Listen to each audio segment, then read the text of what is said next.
Good morning and hello everyone. I hope that you're all having a great day. We're going to wait just a few more minutes before we get started, but if you wouldn't mind just typing in the chat box and letting me know if you can see the presentation okay and if you can hear me clearly, that would be great.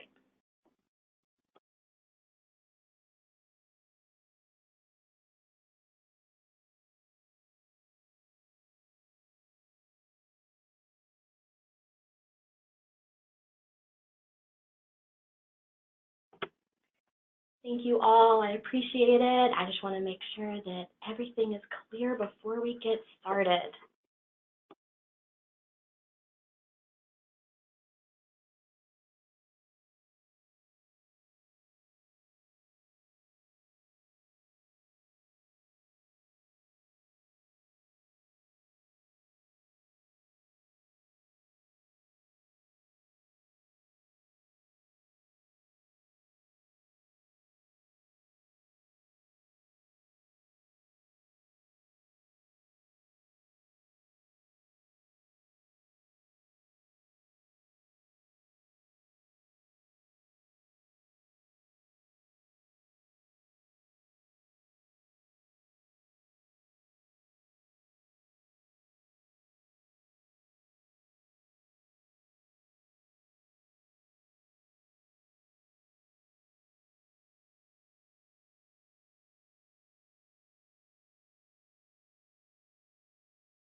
Hello again and welcome to the webinar. As many of you may know, January is Human Trafficking Awareness Month.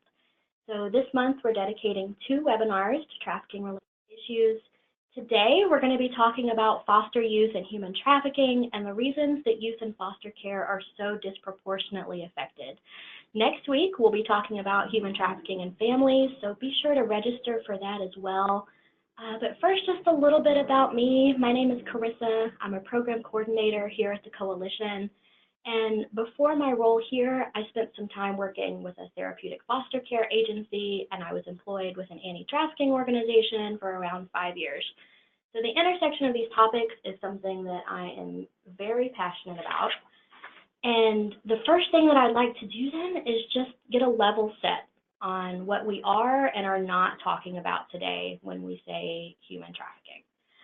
So when we're talking about adults, human trafficking is the exchange of sex or labor for something of value when there is the presence of either force, fraud, or coercion. So in the case of sex trafficking, sex also includes other types of sex work, which is what some people don't realize. So this could include pornography or exotic dancing. When we're talking about labor trafficking, it could include anything from agricultural work to the hospitality industry. And it's important to remember that the something of value that's being exchanged does not have to be money. A person could be victimized because they were seeking shelter or protection or perhaps in exchange for drugs. So in this webinar, we're going to be talking about minors in the U.S. foster system. And when we talk about minors, the elements of force, fraud, and coercion are completely removed. No force, fraud, or coercion is required in the case of commercial sex and a minor. So according to the Trafficking Victims Protection Act, or the TVPA, and Tennessee state law, minors cannot consent to commercial sex under any circumstances. So conversations about age of consent or how close in age a victim and a perpetrator are absolutely do not apply when it comes to commercial sex. So just for an example, many of you are probably familiar with a case that's gotten a lot of media attention lately, and that's the case of Centoya Brown. Centoya Brown was granted clemency earlier this month from a life prison sentence that she received as a minor in 2004. Centoya was 16 years old when she took a man's life in self-defense after he brought her to his home for a sexual encounter. And in the midst of this crisis, one of the things that Centoya was worried about was returning empty-handed to the pimp who was trafficking her. However, in 2004, we didn't have the language or the statutes to recognize her case as one of commercial sexual exploitation. And I believe that the anti-trafficking organizations here in Tennessee and across the nation, and our societal awakening to the issue of trafficking of minors, played a large part in finding justice for her this year. And one of the wrongs that justice advocates were working to right in her case was making sure that we're speaking about Centoya as a victim of child sexual exploitation instead of as a child prostitute, because child prostitutes do not exist. That is a false term. We are working to eradicate it, but that is not something that exists legally, nor should it socially. So before we move on, are there any clarification points here about what is or is not human trafficking? You can type those in the question box or the chat box to us anytime.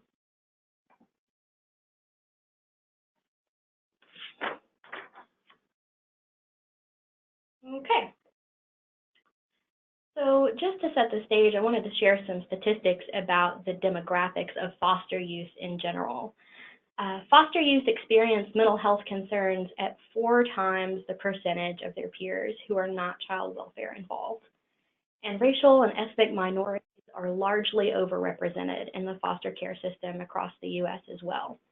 So in addition to viewing the information we're talking about today through a trauma-informed lens, it's important that we understand it through the intersectionality with accessibility issues and culturally specific implications. We know that folks that sit in intersections experience marginalization and victimization at exponentially higher rates in almost every adversity category.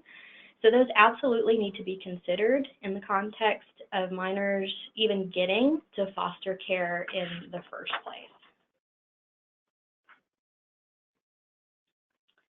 Human trafficking itself has a hugely disproportionate effect on these foster youth facing adversity over their peers.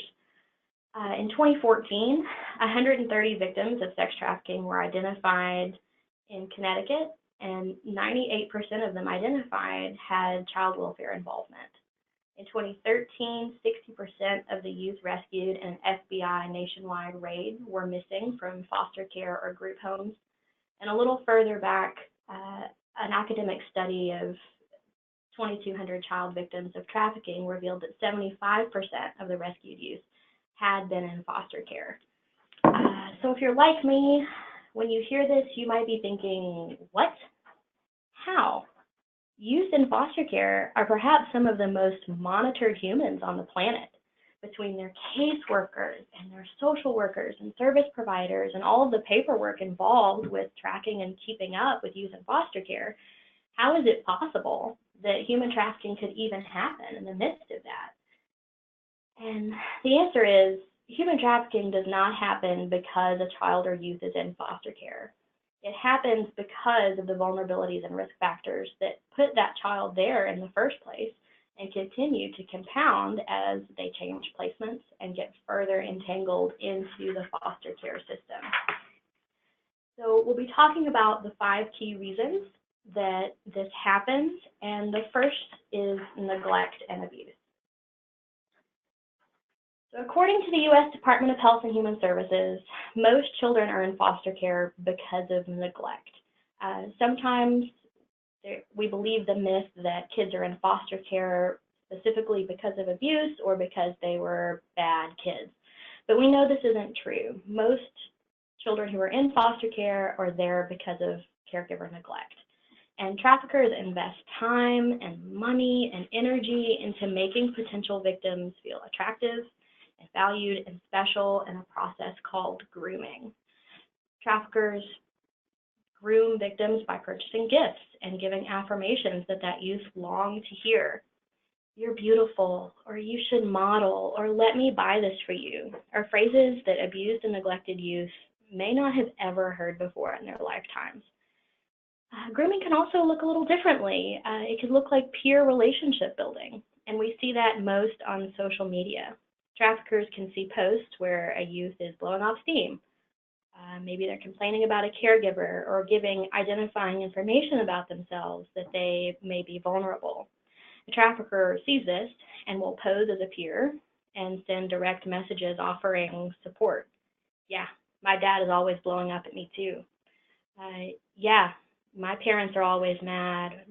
I used to live in a situation like that, but now I live with my uncle, and he said that you could come too, right? So foster youth are especially vulnerable to attaching themselves to any individual who gives them positive attention, whether or not that person is safe. So what youth don't know here is that when the grooming process is over, the compliments and the gifts are going to be considered debts that are expected to be repaid by whatever the trafficker demands. And those debts are something that foster youth normalize. Unfortunately, youth in care often internalize a feeling of being used for profit in their day-to-day lives. It's not uncommon for a foster youth to feel that he or she is only in a home so that the foster youth can collect a paycheck. So perhaps youth have seen other adults use familial disputes such as custody or child support as a means to financial gain.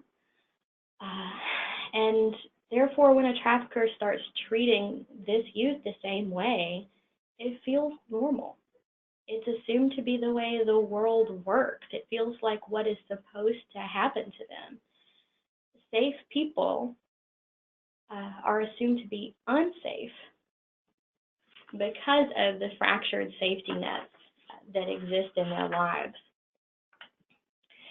And whether in a foster home or in a group home, nationwide, the average child in foster care moves placements or families 3 to 4 times.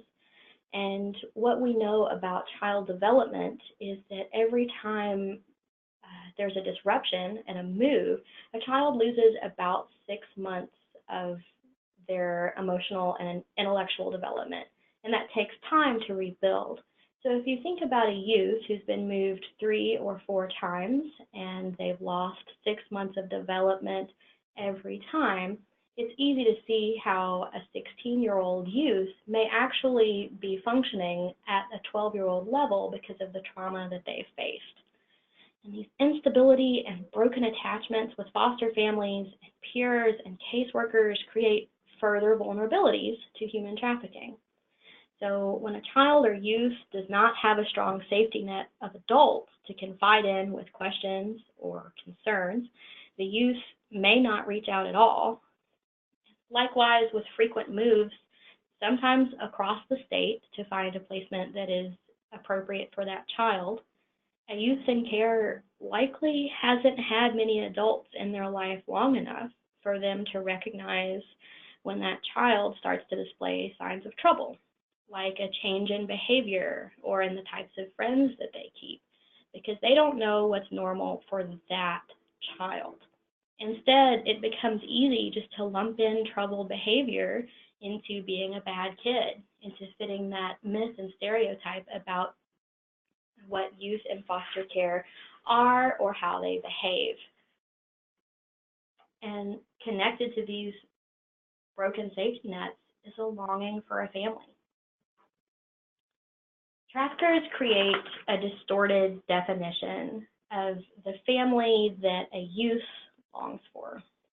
Traffickers may directly or indirectly offer youth who live in group homes or with foster families a sense of family connection and belonging. Consistent with pop culture trends, traffickers groom victims to call them daddy, and they're often referring to their victims as either wifey or baby girl. Traffickers promise to take care of their victims and to provide for them. They're using these familial terms and recreating that sense of belonging. And that provides foster youth with a sense of security and control in an area of their lives that they might not experience anywhere else or have had the opportunity to practice and to use anywhere else in their lives. Traffickers also use grandiose or fairy tale proclamations about how wonderful things will be if the youth comes with them or meets them in person, and this often leads to running away.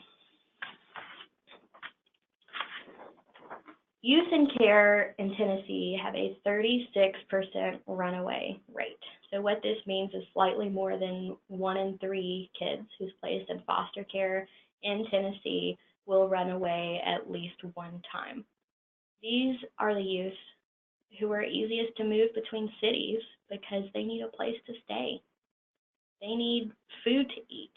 And someone at the bus station or the truck stop is either going to offer them a way to make that money or to get those things. And sometimes we see that they'll pick them up and make them feel cared about and feed them, and then a day or 2 days or a week later turn around and say, "You didn't think all of that was free, did you?" This is also where we see instances of survival sex. There's a very high percentage of youth who will say that when they were experiencing homelessness, they engaged in survival sex, which is a form of trafficking. And that's the exchange of sexual service and for something of value that that person needs to stay alive. So that will be food or shelter or protection from other people who are homeless or from gangs. Abuse, neglect, and involvement with the child welfare system are each highly correlated with homelessness and running away from home. So when a youth is away from stable housing, he's often forced to make highly consequential decisions about where to stay and where to find food and how to remain safe. And out of desperation, youth agree to go with a trafficker who offers them somewhere off the streets to sleep. However, they're unaware of what is going to be demanded of them in return.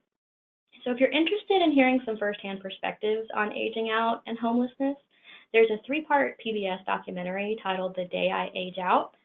I can't recommend it enough. It gives some excellent firsthand voices on what the experiences of these youth really are.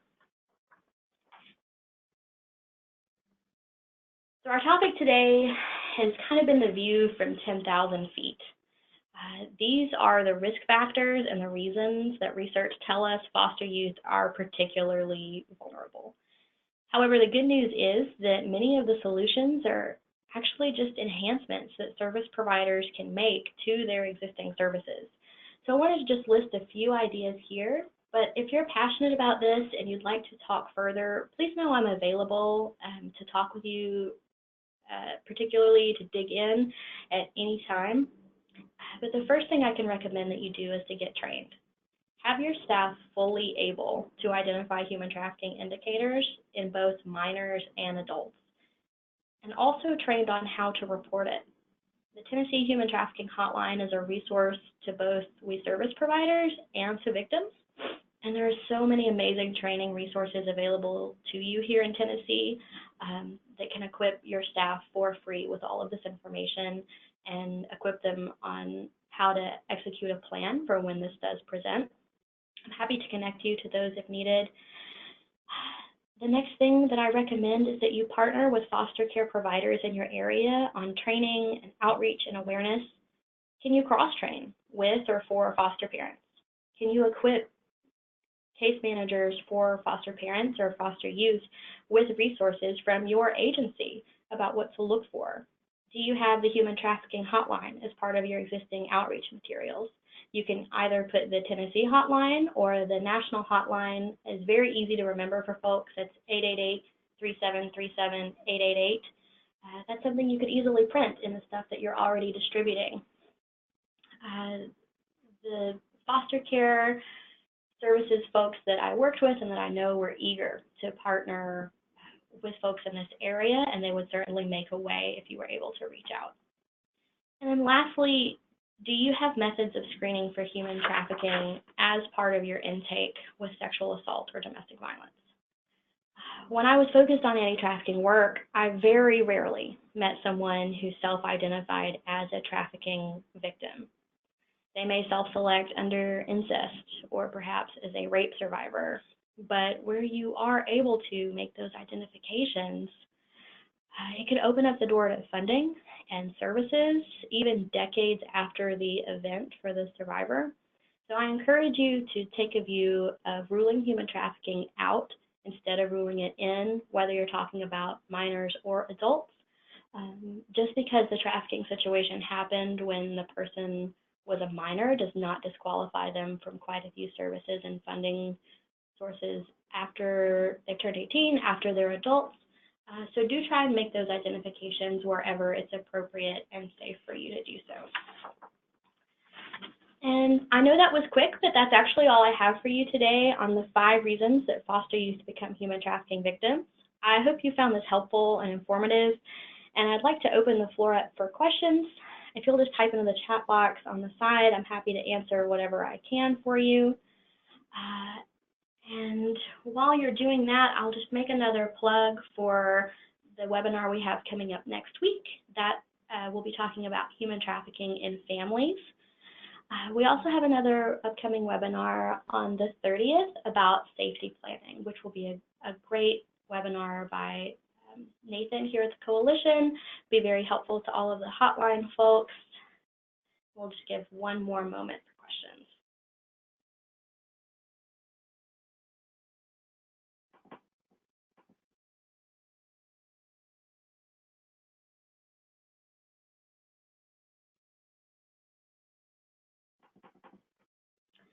Okay, tune in next Wednesday and be sure to register for the next webinars.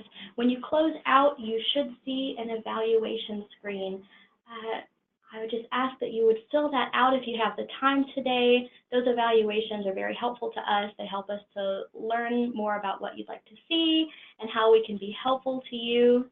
And if you need anything at all, please feel free to email me. It's ktillotson@tncoalition.org, or you can give us a call. Thanks so much. Have a great day.